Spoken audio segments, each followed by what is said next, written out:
Assalamualaikum warahmatullahi wabarakatuh. Saya Nazwa Alfira Sangwale, NIM 20121027 dari Prodi PGMI 4A.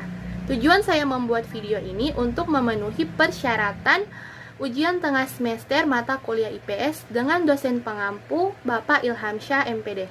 Nah, adapun yang akan dibahas dalam video ini yaitu tentang struktur ilmu-ilmu sosial. Nah, yang pertama kita akan membahas tentang pengertian ilmu-ilmu sosial. Berbeda dengan IPS atau social study, istilah ilmu-ilmu sosial adalah terjemahan dari social science. Di samping ilmu-ilmu sosial, terdapat pula ilmu-ilmu alam dan humaniora. Dalam struktur disiplin ilmu, baik ilmu-ilmu sosial maupun ilmu pendidikan, belum ditemukan adanya nama social study ataupun pendidikan IPS sebagai subdisiplin ilmu. Hal ini mungkin terjadi karena social study adalah sebuah program pendidikan dan bukan subdisiplin ilmu. Jadi di sini ilmu-ilmu sosial terbagi menjadi 4 bagian, yaitu ada antropologi. Antropologi berasal dari kata Yunani yaitu anthropos yang berarti manusia atau orang dan logos yang berarti wacana dalam pengertian bernalar atau berakal. Secara etimologis, antropologi adalah salah satu cabang ilmu sosial yang mempelajari tentang budaya masyarakat suatu etnis tertentu. Antropologi lahir atau muncul berawal dari ketertarikan orang-orang Eropa yang melihat ciri-ciri fisik, adat istiadat, budaya yang berbeda dari apa yang dikenal di Eropa.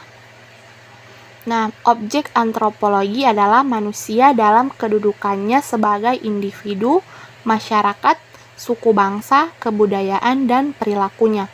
Tujuan dari mempelajari antropologi yaitu kita dapat mengetahui pola perilaku manusia dalam kehidupan bermasyarakat secara universal maupun pola perilaku manusia pada tiap-tiap masyarakat atau suku bangsa. Yang kedua ada sosiologi. Pengertian sosiologi merupakan pengetahuan kemasyarakatan yang tersusun dari hasil-hasil pemikiran ilmiah dan dapat dikontrol secara kritis oleh orang lain atau umum. Istilah sosiologi sebagai cabang ilmu sosial dicetuskan pertama kali oleh ilmuwan Prancis bernama Auguste Comte tahun 1842 dan kemudian dikenal sebagai Bapak Sosiologi. Tujuan dari pembelajaran sosiologi yaitu ilmu sosiologi sangat penting dan merupakan induknya ilmu. Ketika belajar ilmu politik, ilmu pemerintahan atau ilmu lainnya, jika ilmu sosiologi itu sendiri tidak dapat diterapkan dan tidak menimbulkan hasil, maka sosiologi itu diibaratkan seperti garam. Jika sayur tanpa garam akan terasa hambar dan orang yang mau memakan pun hanya sedikit. Begitupun sosiologi. Sosiologi sangat berperan dan mendukung bagi kelangsungan ilmu lainnya. Nah, kita masuk pada ilmu politik. Politik berasal dari bahasa Belanda, politik, dan bahasa Inggris, politik, yang masing-masing bersumber dari bahasa Yunani yaitu politika yang berhubungan dengan negara dengan akar katanya politis, warga negara dan polis negara kota. Secara etimologi, kata politik masih berhubungan dengan polisi atau kebijakan. Kata politis berarti hal-hal yang berhubungan dengan politik. Kata politis berarti orang-orang yang menekuni hal politik. Politik adalah proses pembentukan dan pembagian kekuasaan dalam masyarakat yang antara lain berwujud proses pembuatan keputusan khususnya dalam negara. Nah, tujuan dari mempelajari ilmu politik yaitu untuk memberikan pemahaman secara integral terhadap politik dan nilai-nilai yang terkandung di dalamnya. Memahami ilmu politik agar dapat mencapai kecerdasan politik, serta memberikan wawasan, pengetahuan, dan pemahaman tentang politik, baik sebagai ilmu maupun proses kegiatan.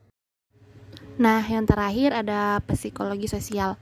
Psikologi menurut arti kata, maka psikologi sering diterjemahkan menjadi ilmu jiwa, yakni dari kata psiko yang berarti jiwa, roh, dan logos yang berarti ilmu. Sebenarnya, definisi tersebut kurang tepat karena bertitik tolak dari pandangan dualisme manusia, yang menganggap bahwa manusia itu terdiri dari dua bagian jasmani dan rohani.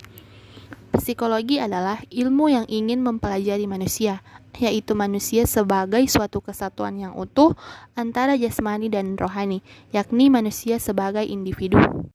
Nah, itulah tadi penjelasan singkat dari saya mengenai materi tentang struktur ilmu-ilmu sosial. Bila ada kesalahan, saya mohon maaf. Wabillahi taufiq walhidayah, fastabiqul khairat. Wassalamualaikum warahmatullahi wabarakatuh.